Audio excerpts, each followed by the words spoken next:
நடிகை த்ரிஷா கர்ப்பமானதும், அதுக்கப்புறமா அத கலைச்சதும், யாருக்காக? எதற்காக? என்ன நடந்துச்சு? சற்று முன் வெளியான மெடிக்கல் ரிப்போர்ட் அப்படின்னு சோஷியல் மீடியாவுல இப்ப பயங்கரமா வைரல் ஆகிக்கிட்டு இருக்கு. அத பத்தி தான் இந்த வீடியோவுல நம்ம டீட்டெயிலா வந்து பார்க்க போறோம். அதுக்கு முன்னால நம்ம சேனல சப்ஸ்கிரைப் பண்ணாம இருந்தீங்கன்னா, மறக்காம சப்ஸ்கிரைப் பண்ணிக்கங்க. அப்பதான் நம்ம சேனல்ல போடக்கூடிய டெய்லி அப்டேட்ஸ் எல்லாத்தையும் நீங்க உடனுக்குடனே தெரிஞ்சுக்க முடியும். நடிகை த்ரிஷா தமிழ் சினிமாவுல கிட்டத்தட்ட ஒரு 23 வருஷத்துக்கு மேல அவங்க ஹீரோயினா மெயின்டெயின் பண்ணிக்கிட்டு இருக்காங்க. ஜோடி அப்படிங்கிற வந்து ஒரு படத்துல, அதுல பிரசாந்த் ஹீரோ, சிம்ரன் ஹீரோயின் எல்லாருக்குமே தெரியும். அந்த படத்துல சிம்ரனுடைய ஃப்ரெண்டா இவங்க வந்து அறிமுகமாயிருந்தாங்க. அ டைரக்டர் பிரவீன்காந்த் தான் இவங்கள வந்து பார்த்தோன்னா, முதல்ல அறிமுகப்படுத்தி வச்சாங்க. ஒரு காலகட்டத்தில சினிமா தான் ரசிகர்களுடைய அதாவது சிம்ரன் வந்து ரசிகர்களுடைய கனவு கன்னியா சினிமாவுல வந்து இருந்தாங்க. அவங்க தான் வந்து பார்த்தோன்னா, ரொம்ப லாங்கா ஹீரோயினா வந்து மெயின்டெயின் ஆன ஒரு நடிகை. அதுக்கப்புறம் வந்து பார்த்தீங்க அப்படின்னா, இப்ப த்ரிஷா. த்ரிஷா தான் இப்ப வரைக்கும் மெயின்டெயின் ஆயிட்டு இருக்காங்க. த்ரிஷா ரொம்ப பேரழகோ, அதே மாரி வந்து அ ஒரு கிரஷோ அப்படின்லாம் வந்து சொல்ல முடியாது. ஆனா, இப்ப தளபதி விஜயோட சேர்ந்து கிசுகிசுக்கப்பட்டதுலருந்து, உங்களுக்கு வந்து ஆல்ஃபா கிட்ஸ் வரைக்கும் 80ஸ்லருந்து இப்ப இருக்கக்கூடிய ஜென்ஸி ஆல்ஃபா வரைக்கும் எல்லாருடைய ஃபேவரைட் ஆயிட்டாங்க. அதுக்கு காரணம் என்ன ஒண்ணுன்னா, தளபதி எல்லாருக்குமே வந்து பிடிக்கும். ஸோ தளபதிக்கு த்ரிஷாவ வந்து பிடிச்சதுனால, த்ரிஷாவ எல்லாருக்கும் வந்து பிடிக்க ஆரம்பிச்சுருச்சு அப்டின்னே வந்து சொல்லலாம். இவ்வளவு ஏங்க, இப்ப ரீசென்ட்டா நீங்க கோவாவுல குஷ்புவோட பொண்ணு கல்யாணம் நடந்துச்சு. அதுக்கு த்ரிஷா வந்து போயிருந்தாங்க. த்ரிஷா போன உடனே, அ குஷ்பு வந்து த்ரிஷாவ கட்டி அணைச்சு அழகி அப்படின்னு வந்து ஒரு முத்தம் குடுத்திருந்தாங்க. அத பார்த்துட்டு பல பேர் வந்து டென்ஷன் ஆகி, இது எந்த விதத்தில குஷ்பு பண்றது நியாயம்? குஷ்புவும் த்ரிஷாவும் என்ன அவ்வளோ க்ளோஸ் ஃப்ரெண்டா? குஷ்புவுக்கு த்ரிஷா மேல என்ன திடீர்னு இவ்வளவு வந்து பாசம்? அது வேற ஒண்ணும் இல்ல. ஏன்னா, த்ரிஷா வந்து கரெக்ட் பண்ணி ஐஸ் வச்சா, ஆட்டோமேட்டிக்கா விஜய் வந்து கரெக்ட் பண்ணது மாரி. அதனால தான் குஷ்பு வந்து பார்த்தோன்னா, இப்படி ஒரு விஷயம் பண்றாங்க.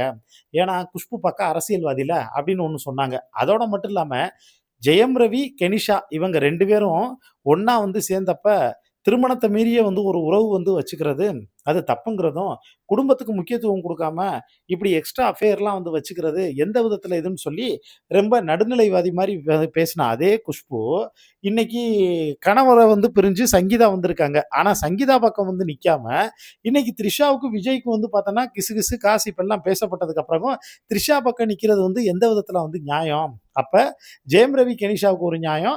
த்ரிஷானா வந்து பார்த்தோன்னா, ஒரு நியாயமா? இது நல்லா இருக்கு. இந்த பொழப்புக்கு வந்து அப்படின்னு சொல்லி பயங்கரமா கழுவி கழுவி ஊத்த ஆரம்பிச்சுட்டாங்க. சரிடா, இதெல்லாம் வந்து ஒரு பக்கம் வந்து இருக்கட்டும். இப்ப நம்ம த்ரிஷாவுக்கு வந்து பார்த்தோன்னா என்ன ஆச்சு? அப்படின்னு எல்லாருக்கும் வந்து அந்த டவுட் இருக்கலாம். அதாவது கில்லி படம் வந்து ரிலீஸ் ஆச்சு பார்த்தீங்களா? அந்த சமயத்திலேயே இவங்களோட ஜோடி பொருத்தம் சூப்பரா இருக்கு. நட்சத்திர ஜோடின்னு. அதுக்கப்புறம் திருப்பாச்சி ஹிட்டு. கில்லி வந்து சூப்பர் டூப்பர் ஹிட்டு. அடுத்து திருப்பாச்சி வந்து ஹிட்டுங்க. இது ஹிட் ஆன உடனே அப்பயே வந்து பார்த்தோன்னா, கிசுகிசுக்கப்பட்டது இவங்க 2 பேத்துக்குள்ள ஒரு ரிலேஷன்ஷிப் வந்து பார்த்தோன்னா இருக்கு அப்படின்னு. அதோட மட்டும் இல்லாம அதுக்கு முன்னாடி நீங்க த்ரிஷா வந்து எடுத்துக்கிட்டீங்க அப்படின்னா, நம்ம தெலுங்கு ஆக்டர் ராணா இருக்கார்ல, அவரு கூட ரிலேஷன்ஷிப்ல வந்து இருந்தாங்க.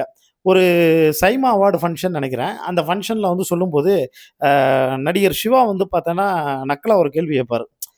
சார் சென்னையில உங்கள கொண்டு வந்து இங்க விட்டாங்க. நீங்க திடீர்னு வந்து காணாம போயிட்டீங்க. அப்ப என்ன சார் எங்க போவீங்க அப்படின்னு கேட்டா, நான் எங்க காணாம போனாலும் எனக்கு ஒரு வீடு தெரியும். அந்த வீட்டுக்கு தான் போவேன்னோனே, எந்த வீடு சார்ன்னு கேட்டோனே, அது த்ரிஷா வீடுன்னு சொல்ல. அப்பயே வந்து பார்த்தோன்னா, நம்ம ஆட்கள் மீம்ஸ் போட வந்து தள்ளிட்டாங்க. அதாவது த்ரிஷா 2 முறை வந்து பார்த்தோன்னா, கர்ப்பமா இருந்ததா சொல்லப்படுது. அது என்ன ஒண்ணுன்னா, 2000 அந்த 5 அந்த கேப் இருக்கும் பார்த்தீங்களா? ஆக்சுவலா. அதாவது 2012 இந்த கேப்புகள்ல வந்து பார்த்தோன்னா வந்து சொல்லப்படுது ஒரு இது. இன்னொன்னு கில்லி ரிலீஸ் ஆன அந்த சமயத்துல வந்து ஒண்ணு வந்து சொல்லப்படுது. அதுக்கான மெடிக்கல் ரிப்போர்ட்லாம் வந்து பார்த்தோன்னா, சோசியல் மீடியாவுல லீக் ஆயிருக்கு. அது அபார்ட்லாம் வந்து பண்ணியிருக்காங்க அப்படின்னு வந்து ஒரு தரப்பு வந்து சொல்லப்படுது. இதுல என்ன ஒண்ணுன்னா, ராணாவோட ரிலேஷன்ஷிப்ல இருந்தப்ப நடந்ததா? அதுக்கப்புறம் ராணாவுக்கு அப்புறம் பிரபாஸ் கூட வந்திருந்தாங்களே, அப்ப வந்து பார்த்தோன்னா கிசுகிசுவா?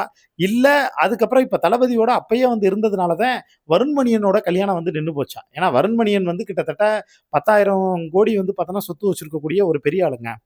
சவுத் இந்தியாவுல வந்து ஒரு மிகப்பெரிய வந்து தொழிலதிபர். 2015ல ஜூ அது 2015ன்னு தான் நெனைக்கிறேன். அந்த சமயத்தில தான் இவங்களுக்கு என்கேஜ்மெண்ட் எல்லாம் வந்து பார்த்தோன்னா ஃபிக்ஸ் ஆச்சு. மொத்த சினிமா வட்டாரமும் எல்லாரும் வந்து திரும்பி பார்த்தாங்க. ஏன்னா, அப்ப த்ரிஷா வந்து பார்த்தோன்னா பீக்ல வந்திருக்காங்க. சரி ஓகே. கல்யாணம் வந்து அந்த வருஷத்திலேயே நடந்து முடிய போகுதுன்னு பார்த்தா, எல்லாருக்கும் வந்து ஒரு ஷாக்கிங்கு. கல்யாணம் வந்து நடக்கல. என்கேஜ்மெண்ட் முடிஞ்சு அந்த கல்யாணம் ட்ராப் ஆயிடுச்சு. என்னடா கல்யாணம் ட்ராப் ஆயிடுச்சுன்னு வந்து பார்த்தா அப்ப த்ரிஷா வந்து அந்த ரீசன ஓப்பனா வந்து சொல்லல. ஆனா அதுக்கப்புறம் இப்ப ரீசென்ட் டேஸ்ல ஒரு பேட்டியில வந்து பார்த்தோன்னா, த்ரிஷா வந்து சொல்லும்போது என்ன சொல்லியிருக்காங்க அப்டின்னா, "இங்க பாருங்க, பல விஷயங்கள் வந்து பார்த்தோன்னா வந்து கேட்கப்பட்டது. நம்மள தொடர்ந்து பல விஷயங்கள் வந்து பார்த்தோன்னா வந்து கேட்கப்பட்டதுல, அந்த ஃபேமிலி சைடு இருந்து அவங்க வந்து சொன்னது என்ன ஒண்ணுன்னா, சினிமா அதாவது கல்யாணத்துக்கு அப்புறமும் நடிக்கிறத வந்து விட்டுறணும்." அப்படிங்கிற மாரி வந்து சொன்னாங்க. ஸோ எனக்கு சினிமாவா, இல்ல லைஃப் பார்ட்னரா வரும்போது, எனக்கு வந்து என்னுடைய லைஃப் பார்ட்னரா நான் நெனைக்கிறது சினிமாவ. ஸோ சினிமா தான் வந்து எனக்கு வந்து ஃபர்ஸ்ட் பிரியாரிட்டி. அதுதான் என் தொழில். என் தொழில தாண்டி தான் எதுவா இருந்தாலும் என்னால ஃபோக்கஸ் பண்ண முடியும். கல்யாணம் பண்ணிட்டு அதுக்கப்புறம் அவஸ்தைப்படுறத விட, முன்னாடியே ஓப்பனா சொல்லிட்டா பிரச்சனை இல்ல. அப்படிங்கிற ஒரே காரணத்தினால தான் நான் அத வந்து ஓப்பனா வந்து சொல்லிட்டேன். நான் சொன்ன கருத்து அவங்களுக்கு வந்து புடிக்கல. சரி அப்ப கல்யாணத்த நிப்பாட்டிடலாம்னு சொல்லி தான் நான் வந்து நிப்பாட்டினேன் அப்படின்னு த்ரிஷா வந்து பார்த்தோன்னா சொன்னது வந்து ஒரு பக்கம் வந்து பரபரப்பா இருக்கு.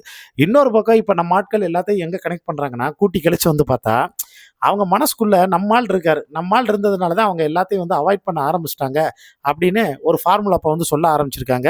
இத பத்தி உங்களுக்கு தோணக்கூடிய ஒரு கருத்துக்கள மறக்காம கீழ இருக்கக்கூடிய கமெண்ட் பாக்ஸ்ல மென்ஷன் பண்ணுங்க.